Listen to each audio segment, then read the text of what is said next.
Hello friends, welcome to my new mini blog. তবে আজ চলে গেছিলাম শপিং করতে, আমি আর আমার এক বান্ধবী।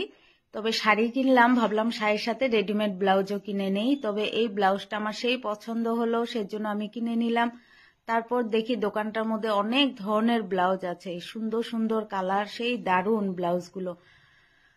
তো আমার অনেকটাই পছন্দ হলো, কোনটা ছেড়ে কোনটা নিব, ভাবলাম আরেকটা ব্লাউজ কিনি। তবে আমি ঘুরে ঘুরে একটু দেখলাম ব্লাউজগুলো, তারপর আমার একটা ইয়েলো কালারের ব্লাউজ পছন্দ হলো। হ্যাঁ, এই ব্লাউজটা মানে ডিজাইনটা এত সুন্দর, সেই দারুণ দেখতে। তারপর আমি এই ব্লাউজটাও বললাম আঙ্কেলকে নামিয়ে দিতে। ব্লাউজটা দেখে সেই ভালো লাগলো, ব্লাউজটাও আমি কিনে নিলাম। আর আমার বান্ধবী বলছিল তাড়াতাড়ি কর তাড়াতাড়ি কর, কত ব্লাউজ দেখিস, কিন্তু ব্লাউজগুলো খুব সুন্দর ছিল দেখতে। আমারও মনটা খুব একটু মানে আনন্দ আনন্দ হলো। তবে আমি এই হলুদ ব্লাউজটা কিনলাম। হলুদ ব্লাউজটা কেমন লাগলো আপনাদের, আমার বান্ধবীরা অবশ্যই বলবে। তারপর আমি কিছুক্ষণ পর বাড়ি চলে আসলাম। তবে আমার এই ব্লগটা এতটুকুই, এখন রাখি, টাটা।